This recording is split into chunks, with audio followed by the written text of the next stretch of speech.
Welcome दोस्तों, फिर एक बार खैर मकदम करता हूं आपका अपने YouTube चैनल पर।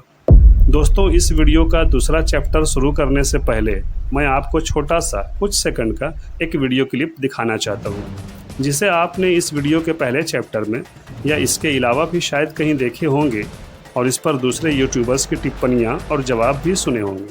लेकिन इस वीडियो में आज आपको कुछ ऐसा सुनने और जानने को मिलेगा जो आपने शायद सोचा भी ना, जो आपके नजरियात बदल देगा। पहले देख लेते हैं ये वीडियो। इस्लाम का कानून है कि चोरी करे तो हाथ काट दो, है ना। कोई मुसलमान चोरी करे ना तो उसका हाथ काटिए। कहिए काहे काटिए? तो अनुच्छेद 25 तुम्हारी धार्मिक स्वतंत्रता, इस्लाम कहता हाथ काट दो। तो कहेगा ना हाँ हमारा हाथ काटेंगे, इस्लाम बाहर में गया। हमको भारतीय दंड संहिता, इंडियन पिनल कोड की तरह चोरी की सजा दीजिए, 2 साल जेल में रखिए, हाथ काहे काटिएगा? वहां उनको इस्लाम नहीं दिखेगा। वहां भी कहिए ना कि चोर फांसी की सजा इस्लाम में नहीं है, सर काट देना है। महिला कोई गुनाह करे तो पत्थर से मारना है उसको। वहां पे सोचिए, चौराहा पे खड़ा करके पत्थर से कूच के मार देता है सब। सर काट दीजिए, मौत का बदला मौत, हाथ का बदला हाथ, आंख का बदला आंख। यही होता है ना इस्लाम में। तो मुसलमान लोग या मुसलमान के मौलाना लोग जो समान दंड संहिता थी उसे मान लिया। दंड संहिता में भी तो आप कहिए कि मुसलमानों का दंड कानून अलग रखिए। अगर ऐसा कर देंगे तो आप भी पढ़े होंगे कि सबसे टफ कानून सऊदी अरब का है। आधा मुसलमान कटा के फेंका जाएंगे लोग अगर इस्लामिक कानून लगा दीजिए तो। बहुत टफ कानून है इस्लाम का कानून। यूट्यूब पर एक काबिल टीचर के रूप में अपनी पहचान बना लेने वाले खान सर, जो आज पूरे देश में फेमस हैं और बच्चों को, खासकर गरीब बच्चों को बेहद कम फीस में एक क्वालिटी एजुकेशन प्रोवाइड कराते हैं, उनके इस काम की हम खुले दिल से तारीफ़ करते हैं। अब सोचने वाली बात यह है कि ऐसे क्वालिटी एजुकेशन देने वाले एक काबिल टीचर खान सर को क्या सिविल लॉ और क्रिमिनल लॉ में फ़र्क नहीं मालूम होगा? क्या इन्हें इंडियन पिनल कोड और कानून शरीयत के डिफरेंस का ज़रा भी इल्म नहीं, जो इन्होंने इस तरह की जाहिलाना बात कही? क्या इन्हें इतना भी नॉलेज नहीं होगा कि एक ही देश में एक से ज़्यादा क्रिमिनल लॉ या पिनल कोड लागू करना पॉसिबल नहीं होता? और क्यों नहीं? अगर ये खान सर इतने ही टैलेंटेड और क्वालिफाइड टीचर हैं जैसा लोग जानते और समझते हैं, तो फिर ऐसा कैसे हो सकता है कि इन्हें इन सब बातों के बारे में कोई नॉलेज ना हो? मेरे ख्याल से ऐसा पॉसिबल नहीं।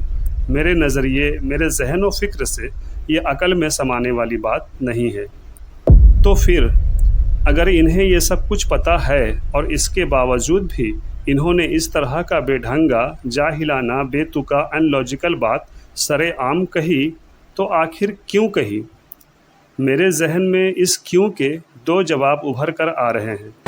पहला ये कि ये जो खान सर हैं, जिनका असली नाम, पता और हकीकत कोई नहीं जानता, इंटरव्यू में जब भी इनसे इनका असली नाम पूछा जाता है तो ये हमेशा टाल जाते हैं। कुछ लोग इन्हें फैज़ल खान, कुछ अमित सिंह कहते हैं और ये पटना के एक छोटे से गांव के हैं, ऐसा कहा जाता है। इसके अलावा इनके माँ बाप, भाई बहन, बीवी बच्चे या किसी रिलेटिव का कुछ पता नहीं। ये कौन हैं, इनका रियल नाम क्या है, इन्होंने अपनी पहचान एक मुस्लिम टीचर की क्यों बनाए रखी है, ये सच में मुस्लिम हैं भी या नहीं? यूट्यूब पर और फिर देश में इतने कम वक्त में और इतनी तेज़ी से फेमस होने में क्या सिर्फ इनका टैलेंट है या किसी और का हाथ भी शामिल है? मैंने ऐसा इसलिए कहा क्योंकि आप बाखूबी जानते ही होंगे कि इस्लाम और मुसलमानों के ख़िलाफ़ देश, समाज और दुनिया में नफ़रत व बदगुमानी का जहर भरने का काम ज़्यादातर देशों में अपने अपने तरीके से एक ज़माने से होता आ रहा है। हो सकता है कि ये शख्स भी दुश्मनाने इस्लाम के किसी ऐसे ही संगठन, ऑर्गेनाइजेशन का कोई मोहरा हो और इसका मिशन इस्लाम की शाख, इज्जत को अंदर से धीरे धीरे खोखला करने का हो, ताकि इस तेज़ी से फलते फूलते इस्लाम की जड़ को किसी तरह से भी कमज़ोर किया जा सके, जो सदियों से इस्लाम के दुश्मनों की कोशिश रही है। और इसके लिए हो सकता है ये अपनी पहचान मुस्लिम का बनाकर मजहबी इस्लाम के विचारधारा के सही पहलू को तोड़ मरोड़ कर गलत तरीके से लोगों के सामने पेश करते हों, ताकि मुसलमानों को नीचा दिखाया जा सके और इस्लाम की छवि को बदनाम किया जा सके। और जो लाखों नौजवान और बच्चों को ये पढ़ा रहे हैं, उनमें हर धर्म जात के स्टूडेंट होंगे। उनके जहनो दिमाग में भी ये रह कर धीरे धीरे इस्लाम और इस्लाम के आलमी मेयार, शरीयत और तहज़ीब, जो इंसानियत के लिहाज से तमाम इंसानों के लिए बिल्कुल सूटेबल और सटीक है, اسے اپنے شاطرانہ ڈھنگ سے غلط بتانے اور ثابت کرنے میں اس لیے لگے ہوں تاکہ جو مسلمان بچے اور نوجوان جنہیں اپنے دین کا صحیح علم نہیں، قرآن و حدیث سے واسطہ نہیں، وہ ان کی اور ان جیسے لوگوں کی باتوں میں الجھ کر اپنے دین سے گمراہ ہو جائیں اور غیر مسلم اسلام سے بدگمان۔ یہ میرے قیاس ہیں، میں ایسا نہیں کہہ رہا کہ یہی سچ ہے، بلکہ میں دعا کرتا ہوں کہ میری یہ سوچ غلط ہو، کیونکہ خان سر کی باتوں سے مجھے یہ ایک دیش بھکت انسان معلوم ہوتے ہیں اور اپنے دیس اور مذہب سے محبت کرنے والے انسان کی میں قدر کرتا ہوں۔ لیکن کچھ باتیں ہیں جو وجہ بنی میرے دل و ذہن میں ایسی شک و شبہات پیدا ہونے کی، اور میرا شک تھوڑا گہرا اس لیے بھی ہوا کیونکہ کوئی بھی مسلمان شخص اسلام کے بارے میں یہ نہیں کہہ سکتا کہ اسلام جائے بھاڑ میں۔ اور اس کے علاوہ بات یہ بھی قابل غور ہے کہ اسلام کو لے کر ان کا رویہ کافی زہریلا رہتا ہے۔ آئے دن یہ شخص کچھ نہ کچھ مسئلوں پر اسلام کے خلاف بولتے ہی رہتے ہیں اور اپنے اسٹوڈنٹس کو بھی اسلام، مسلمان اور مسلم علماؤں کے خلاف میں بھڑکاتے رہتے ہیں۔ اور اگر میری سوچ غلط ہے، ایسی کوئی بات نہیں ہے اور میری قیاس پوری طرح سے بے بنیاد ہے، تو پھر دوسری بات یہ ہو سکتی ہے، جسے کہتے ہوئے مجھے اچھا بھی نہیں لگ رہا، کہ انہیں واقعی ان سب باتوں کا علم نہیں، صرف اپنی سیکھی بگھارنے کے لیے جس سبجیکٹ، جس فیلڈ کا گیان نہیں، پورا علم نہیں، اس پر بھی اوور اسمارٹ بن کر اپنی قابلیت جھاڑنے لگتے ہیں۔ اگر ایسا ہے تو پھر کاہے کے سر ہیں یہ ایسی بے تکی، ان لاجیکل اور فضول کی باتیں کر کے ایک ٹیچر اور سر جیسے عہدے کی شان کو کیوں خاک میں ملا رہے ہیں؟ جتنا اور جس فیلڈ کا مکمل نالج ہو اتنا ہی پڑھائیں نا۔ بھارت میں کیا شریعہ قانون چلتا ہے یا کوئی اسلامی پینل کوڈ ہے جو کسی ہندوستانی مسلمان کے چوری کرنے پر ہاتھ کاٹا جائے؟ ہمارے دیش میں انڈین پینل کوڈ ایکٹ 163 سال سے آلریڈی ہر دیش واسی پر برابر لاگو ہے، پھر چاہے وہ کسی بھی ذات دھرم کے کیوں نہ ہو۔ اور آپ شریعہ قانون سے ڈرا کسے رہے ہو؟ کوئی مسلمان اس قانون سے بھاگتا نہیں بلکہ اسے خوشی خوشی اپناتا ہے۔ ہاں، اس قانون سے ڈریں گے آپ جیسے جھوٹے مکار چور لوگ۔ اور جس دیش کے قانون کی آپ بات کر رہے ہو نا، یعنی سعودی عرب کی، کہ بہت ٹف قانون ہے وہاں کا قانون، تو وہاں کے قانون سے وہاں کے مسلمانوں کو کوئی دقت اور شکایت نہیں ہے۔ اور اگر وہی قانون یہاں لاگو ہو بھی جائے تو کم سے کم مسلمانوں کو کوئی ٹینشن نہیں ہوگا، کیونکہ دراصل زیادہ تر مسلمان ویسے ہوتے ہی نہیں جیسا آپ جیسے گھٹیا اور چیپ مائنڈ کے لوگ مسلمانوں کو ثابت کرنا چاہتے ہو۔ ورنہ آپ کے کہے مطابق ایسے خطرناک قانون والے دیش میں تو آدھے سے زیادہ مسلمان کٹا کر پھینکا جاتے، مطلب وہاں کی مسلموں کی آدھی آبادی ہتکٹی ہوتی۔ پر ایسا تو کچھ وہاں ہے نہیں، نہ ہی وہاں کی آدھی آبادی ہتکٹی گھوم رہی اور نہ ہی آئے دن لوگوں کے گردن کاٹے جا رہے ہیں۔ لیکن یہ ساری دلیلیں اور سچائی آپ جیسے اسلام سے کینہ رکھنے والے عقل کے اندھوں کو دکھتا ہی نہیں۔ خان سر جیسے ٹیچر سے مجھے یہ امید نہیں تھی کہ وہ بغیر صحیح نالج کے کسی دھرم کے بارے میں کسی تھرڈ کلاس جاہل کی طرح بس منہ ہے بول دیا جیسی کہاوت کو چریتارت کریں گے۔ خیر، مجھے خان سر سے ایک اپیل کرنی ہے اور آپ سے، یعنی میرے ناظرین، میرے ویورز، میں یہ امید کرتا ہوں کہ آپ میری اس کام میں اتنی ہیلپ تو ضرور کریں گے کہ اس ویڈیو کو ہر ایک سوشل نیٹ ورک پہ اتنا زیادہ شیئر کریں گے، اتنا وائرل کریں گے کہ میری اپیل خان سر تک پہنچ جائے۔ اپیل یہ ہے کہ کسی بھی انسان کو، خاص کر اسپیشلی ٹیچر کو، کسی ٹاپک پہ اتنا ہی گیان جھاڑنا چاہیے جتنے کا پراپر علم اسے ہو۔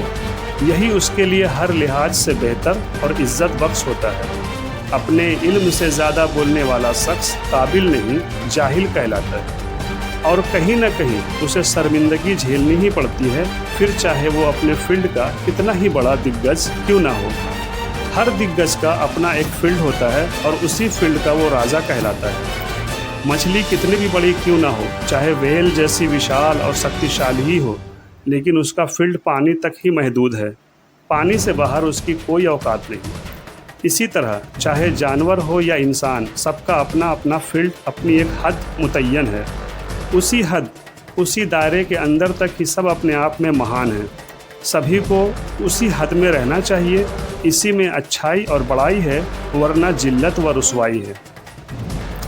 دنیاوی علم اور روحانی علم میں بہت بڑا فرق ہے سر جی۔ आप ये ना सोचें कि हम टीचर हैं तो सब कुछ पढ़ा सकते हैं, नहीं। जिस तरह डॉक्टर की पढ़ाई करके आप एक काबिल डॉक्टर तो बन सकते हैं, लेकिन एक काबिल इंजीनियर नहीं बन सकते। और डॉक्टर में भी एलोपैथिक, होम्योपैथिक अलग, इसके अलावा आई स्पेशलिस्ट, हार्ट स्पेशलिस्ट वगैरह वगैरह। जैसे एक डॉक्टर हर एक मर्ज का अकेला इलाज सही तौर से नहीं कर सकता, वैसे ही एक टीचर एजुकेशन के हर एक लेवल और सब्जेक्ट को अकेला सही तौर से पढ़ा नहीं सकता। अगर वो ऐसा करना चाहे तो वो कामिल नहीं, मूर्ख है। आप एक टीचर हैं, रूहानी आलिम नहीं, इसलिए आप आलिम बनने की कोशिश ना करें। और अगर इतना ही शौक़ है इल्म झाड़ने का, तो पहले उस इस्लामी इल्म को सीखें, जानें, समझें, और जब उस काबिल हो जाएं तब फिर उस बारे में आप बात करें या डिबेट करें। क्योंकि कोई भी टीचर किसी भी फील्ड का हो, वो वही सब्जेक्ट दूसरों को पढ़ाता है जो पहले खुद अच्छे से पढ़ चुका होता है। आपने कितना पढ़ा है इस्लाम और इस्लाम की तालीम को, इस्लाम की शरीयत को? आप पेशे से एक टीचर हैं, आपका धर्म है सही ज्ञान देना। आप एक मजहब के कानून व शरीयत को पढ़ा रहे, बता रहे, तो आप उस कास्ट के लोगों को देखकर या किसी से सुनकर ये नहीं पढ़ा सकते। आप इस्लाम के मानने वालों को मत देखिए, आप इस्लाम की बात कर रहे हैं तो इस्लाम की तालीम को देखिए। मानता हूँ कुछ मुसलमान गलत हो सकते हैं, पर इस्लाम नहीं, ये हक है, ये सच है। और वैसे भी तारीख गवाह है कि इस्लाम के जिन दुश्मनों ने इस्लाम को इस गर्ज से भी सीखना शुरू किया कि वो कुरान को पढ़कर, इस्लाम को समझकर, फिर उसमें खामियां निकालकर इस्लाम को रुस्वा कर सकेगा, तो उनमें से ज़्यादातर खुद इस्लाम के पैरोकार हो गए, मजहब इस्लाम के दायरे में शामिल हो गए। माशाअल्लाह, ये हर दौर में हुआ है और अब तक होता आ रहा है। इससे बढ़कर और दीन इस्लाम की सच्चाई और बड़ाई का सबूत क्या होगा। दोस्तों, मेरी आपसे दरख्वास्त है कि इस वीडियो को इतना ज़्यादा शेयर करें कि खान सर और इन जैसे लोगों की नज़रों तक ये वीडियो पहुंच जाए। हो सकता है कि शायद इनकी कुछ इस्लाह हो जाए। इस वीडियो का पहला चैप्टर अगर आपने नहीं देखा है तो उसका लिंक ऊपर आई बटन और डिस्क्रिप्शन पे मिल जाएगा, आप उसे भी चेकआउट कर सकते हैं। अगर वीडियो में कुछ अच्छा लगा हो तो वीडियो को लाइक करना हरगिज़ ना भूलें। इस वीडियो में इतना ही, मिलते हैं फिर अगले वीडियो में इंशाअल्लाह। तब तक रखें अपना ख्याल, खुश रहें, औरों को भी खुश रखें। अल्लाह हाफिज़।